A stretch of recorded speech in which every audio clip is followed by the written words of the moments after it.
Damai sejahtera Allah yang melebihi segala akal budi, kiranya memelihara hati dan pikiranmu dalam Yesus Kristus Tuhan kita. Amin. Shalom, selamat pagi saudaraku. Mari kita muliakan Tuhan dengan semua tugas tanggung jawab pekerjaan kita hari ini. Dan biarlah kita diberangkatkan firman Tuhan yang akan saya bacakan dari Yesaya 62 ayat 2. Demikianlah firman Tuhan.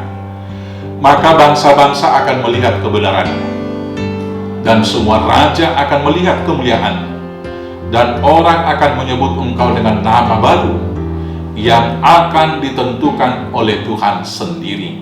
Demikianlah firman Tuhan. Selamat Advent saudaraku.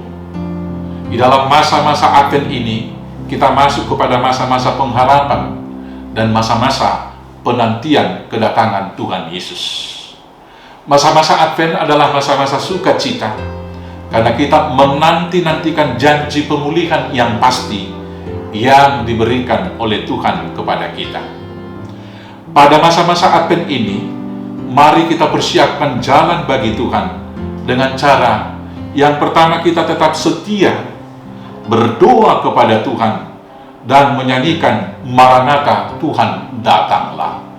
Persiapan orang yang menanti bukan diam dan duduk saja secara pasif, tetapi berdoa tiap hari, berdoa tiap hari, berdoa tiap hari, agar ketika dia datang, tidak satu pun dari kita yang kedapatan tertidur.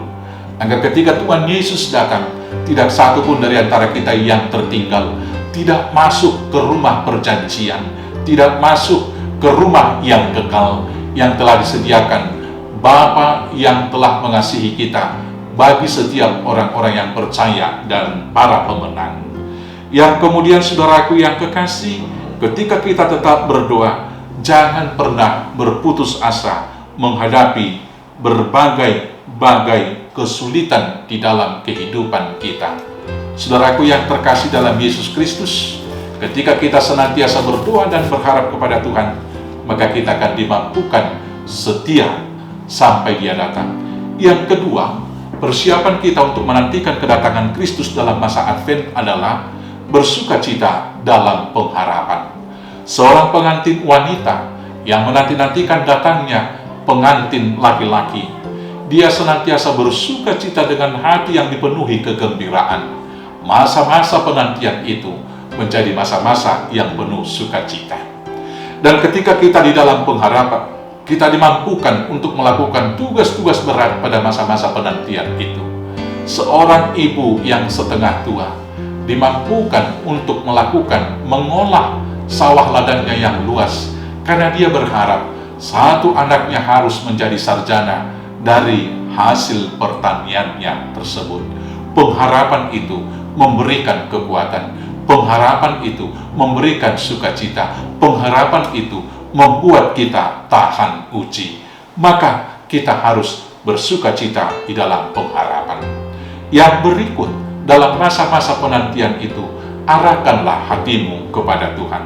Seorang yang merindukan dan menanti-nantikan kekasihnya datang, dia akan senantiasa konsentrasi, fokus kepada yang dinanti-nantikannya. Maka dalam masa-masa penantian itu, dia tidak memperdulikan sekelilingnya, hujan dan panas, semraut, bau sampah, dan lain sebagainya. Kesulitan-kesulitan, penderitaan, perjuangan yang berat tidak pernah mengganggu dia untuk konsentrasi senantiasa menunjukkan pandangan dan hatinya kepada orang-orang yang dinantikan.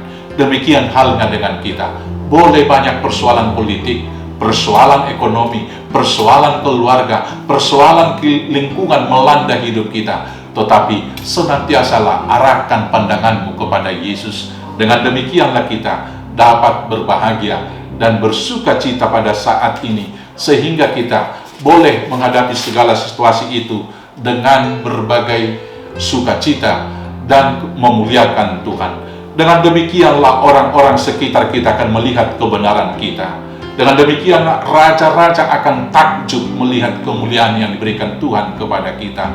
Dan dengan demikianlah kita diberikan nama yang baru, yaitu bangsa yang kudus, bangsa yang dicari, umat tebusan Tuhan.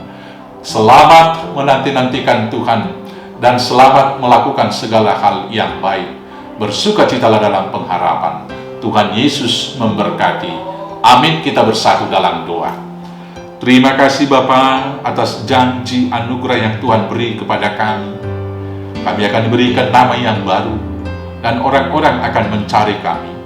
Kiranya Tuhan itu membuat kami mampu menghadapi berbagai pergumulan dalam realitas hidup yang kami hadapi saat ini.